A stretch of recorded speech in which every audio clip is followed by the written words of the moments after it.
Bonjour à tous. La situation concernant les carburants ne s'arrange pas. De plus en plus de stations sont fermées ou des pompes complètement vides. Alors, ce que je ne comprends pas, c'est que, on va dire à peu près 80%, la France n'importe pas son pétrole depuis le Moyen-Orient, donc n'est pas gênée par le détroit d'Ormuz. Donc ce mythe de la pénurie est quand même un petit peu exagéré.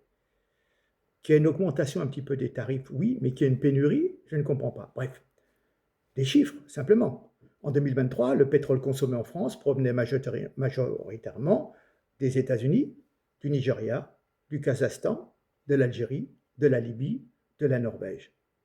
Et il y a une production nationale de pétrole, tout à fait. Elle est marginale, elle représente 1% de la consommation. C'est des chiffres, c'est des statistiques, je ne dirai rien. Si, peut-être qu'on veut encourager l'achat de véhicules électriques. On ne sait pas. Bref. Mais je reviens sur le prêt de l'État. Un prêt de l'État pour aider à payer ses propres taxes.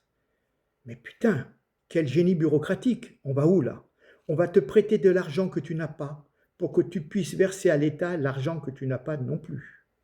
Pour que tu puisses payer de la TVA sur des taxes. Et tout ça, bien évidemment, avec un beau petit formulaire CERFA, hein, vous avez l'habitude, un CERFA un peu à la con. Il y aura une administration dédiée à l'attribution, une autre administration pour le contrôle, une troisième pour le suivi. Mais c'est un vrai cirque kafkaïen de procédures de remboursement, avec certainement des pénalités si tu traînes un peu. Je crois qu'on va te prêter ça à presque 4%, hein. Faut le faire.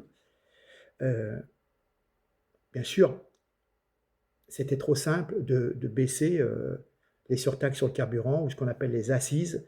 Euh, je ne comprends pas, moi, il y a 60 centimes d'écart avec le prix du carburant en Espagne, mais bon.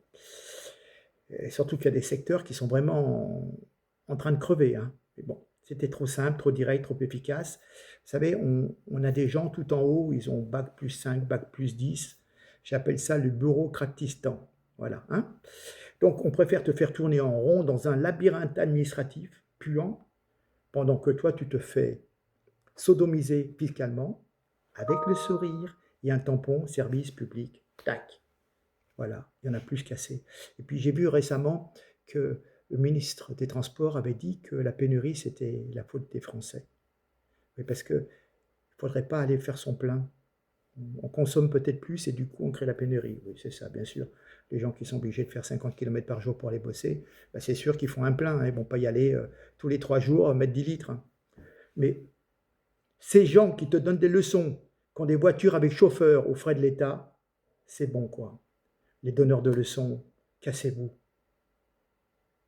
Vous n'avez jamais géré une boîte, vous n'avez jamais géré, je sais pas, bref. Allez, plus cassé, bref. Donc, il y a des prêts pour que tu puisses continuer à engraisser l'État. On te prête de l'argent à presque 4%.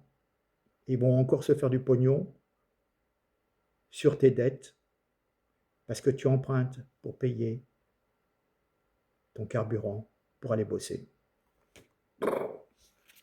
Au revoir, merci, partagez.